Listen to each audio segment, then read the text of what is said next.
우리 다 같이 하나님께 기도하면서 우리 새벽 예배로 나아가겠습니다. 하나님 아버지 은혜를 감사합니다. 오늘 이 하루를 하나님의 말씀과 은혜와 기도와 찬송으로 열게 하신 것을 참으로 감사합니다.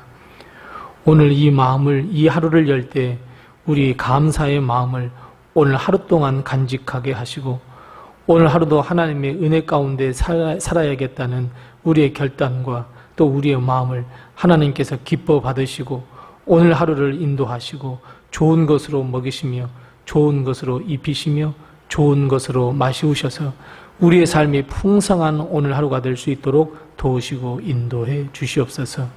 우리 교회와 우리의 가정과 이 나라 이민족을 지켜주시고 하나님 우리 교회와 또 우리 사랑하는 성도들이 삶 속에서 하나님의 나라를 이 땅에 임하게 하는 데 쓰임받을 수 있도록 우리가 사명을 다하는 저희들 되게 도와 주시옵소서. 하나님 오늘 하루도 하나님께서 지켜보호하여 주시되 우리 사랑하는 귀한 자녀들 지켜보호해 주시옵시고 우리 가정에 허락하신 귀한 사업과 직장들을 우리 하나님께서 지켜보호해 주시옵시고 사랑하는 아내, 사랑하는 남편 우리 하나님께서 지켜보호해 주셔서 오늘 하루가 웃음으로 보내는 하루, 행복으로 가득 찬 하루, 기쁨으로 가득 찬 하루가 되게 도와 주시옵소서.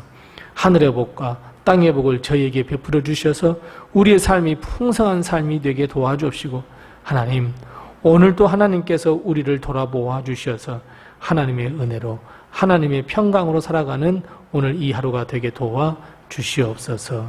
예수님의 이름으로 기도드리옵나이다. 아멘.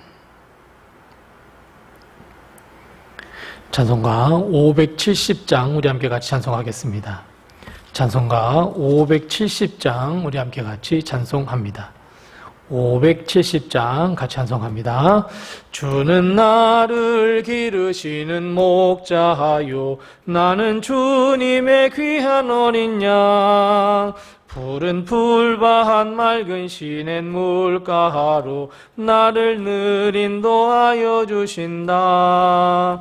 주는 나의 좋은 목자 나는 그의 어린 양 저를 따라 꼴을 먹여주시니 내게 부족함 전혀 없어라. 예쁜 새들 노래하는 아침과 노을 비키는 고운 황혼에 사랑하는 나의 목자 음성이 나를 언제나 불러주신다. 주는 나의 좋은 목자 나는 그의 어린 양 저를 따라 꼴을 먹여주시니 내게 부족함 전혀 없어라. 못된 짐승 나를 해치 못하고 거친 비바람 상치 못하리. 나의 주님 강한 손을 펼치사 나를 주야로 지켜주신다. 주는 나의 좋은 목자 나는 그의 어린 양 저를 따라 꼴을 먹여주시니 내게 부족함 전혀 없어라.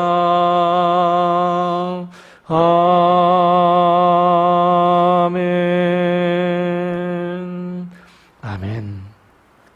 오늘 이 시간 하나님께서 우리에게 주시는 말씀은 계속해서 구약성경 욥기 40장 1절 말씀부터 9절 말씀입니다. 구약성경 801면에 있는 욥기 40장 1절 말씀부터 9절 말씀까지 우리 같이 한 목소리로 이 말씀을 봉독하겠습니다. 욥기 40장 1절에서 9절입니다. 함께 봉독합니다. 여호와께서 또 욥에게 일러 말씀하시되 트집 잡는 자가 전능자와 다투겠느냐? 하나님을 탓하는 자는 대답할지니라. 욥이 여호와께 대답하여 이르되 보소서 나는 비천하오니 무엇이라 주께 대답하리이까? 손으로 내 입을 가릴 뿐이로소이다. 내가 한 번 말하였사온즉 다시는 더 대답하지 아니하겠나이다.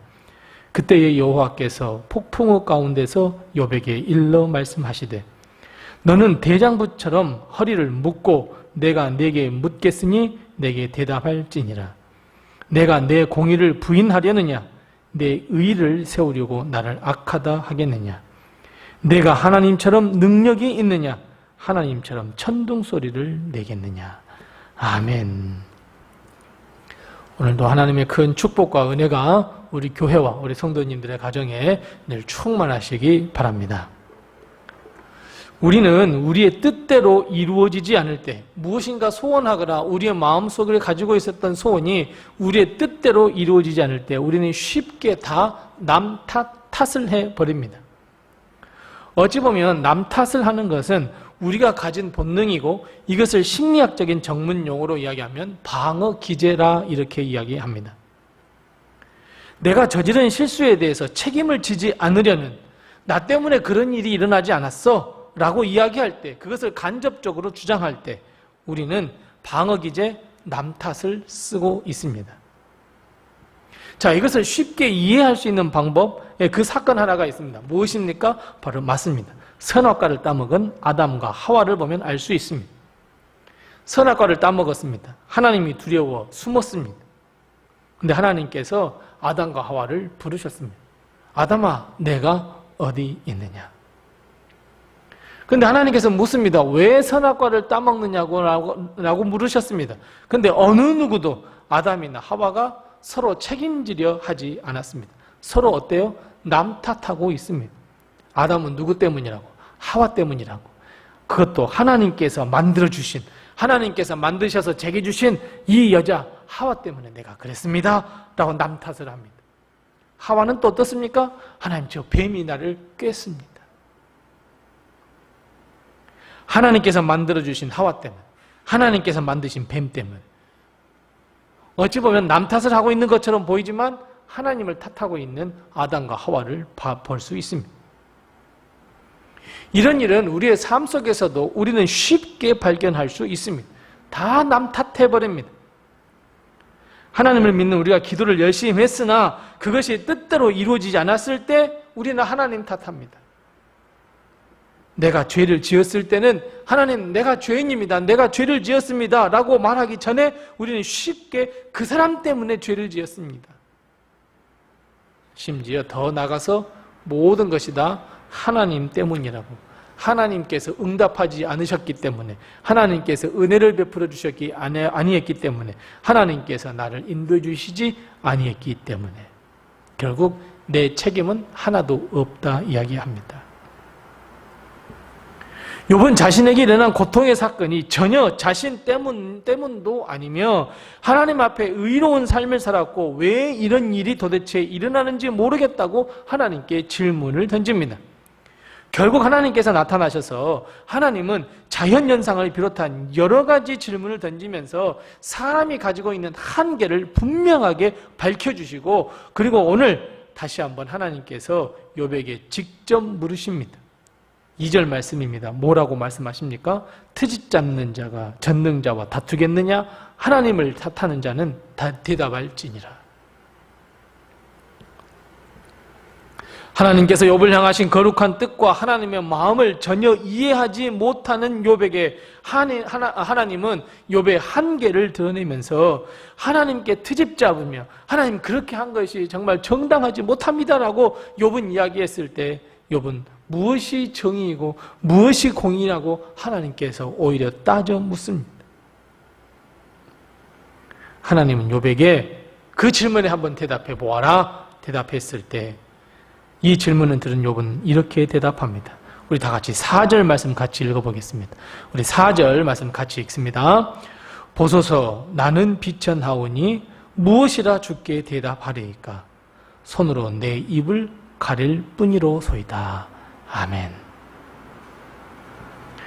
하나님의 질문에 전혀 답을 할 수도 없었고 하나님께서 던지신 질문에 답을 할 수 없는 자기 자신이 부끄러워서 내 나오는 그 입의 말, 그 입술을 다 가릴 뿐이라고 욥은 대답하고 있습니다. 하나님 7절 말씀처럼 대장부처럼 허리를 묶고 당당하게 한번 대답해보라 말씀합니다. 하나님을 트집 잡아서 한번 이야기해보라 이야기합니다. 무엇이 공의롭지 못하고 무엇이 정의롭지 못하냐고. 우리는 우리에게 일어난 모든 일에 대한 의미를 전혀 알 수 없습니다. 지나놓고 나서야 아하 우리는 깨닫게 될 뿐이지 당장 그런 일을 당하고 나면 우리는 그것을 빨리 발견하기는 참으로 어렵습니다. 한계를 가진 우리가 전능하신 하나님께서 베푸신 그 일을 깨닫는다는 것 여러분 너무나 어려운 일입니다. 그래서 우리는 그럴 수 있습니다. 하나님 탓을 하면서 따지듯이 하나님께 트집을 잡아서 이야기를 합니다. 그런데 하나님은 그것을 금하고 계십니다.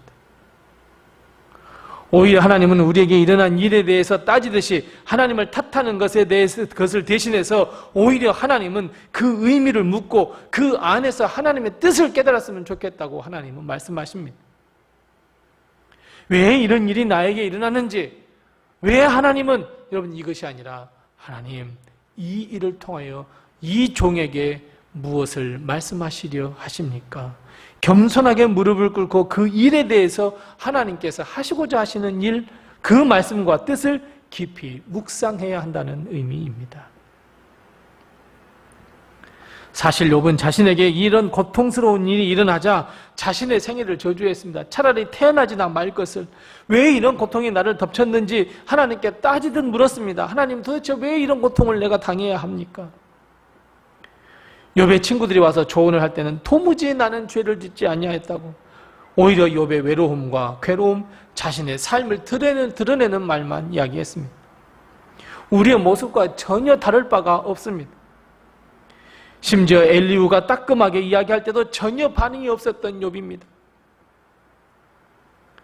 하나님은 하나님의 뜻이 있음을 분명히 깨닫게 하시기 위해 욥 자신의 한계를 깨닫게 하시고, 뿐만 아니라 우리 자신도 이 욥기를 보면서 우리 자신의 한계를 느끼게 하며 오히려 그럴수록 하나님의 말씀을 묵상하고 내 자신의 삶을 돌아보며 그 안에 하나님의 뜻이 무엇임을 우리가 깨달아 알며 그 뜻대로 순종하기를 바라는 것이 우리 하나님의 마음임을 깨닫기를 하나님께서는 바라고 계시고 이것이 하나님의 마음입니다. 사랑하는 성도 여러분, 우리는 앞으로 살 동안에도 어렵고 힘든 일 피할 수 없습니다. 당할 수밖에 없습니다. 어느 누구도 이 고통으로부터 벗어날 수 없는 그런 삶을 살 수밖에 없습니다. 나에게 고통의 순간이 다가왔다고 하나님 이거는 정정당당하지 못한 일입니다. 왜 하나님 나에게 이런 일이 일어납니까? 여러분 하나님께 따지듯 물으시겠습니까? 하나님을 트집 잡겠습니까? 하나님 탓을 하겠습니까? 남 탓을 하겠습니까? 아닙니다. 우리 앞에 고통의 순간이 다가올 때마다 우리는 다시 한번 우리의 삶에 우리의 믿음의 고삐를 다시 한번 조여야 합니다.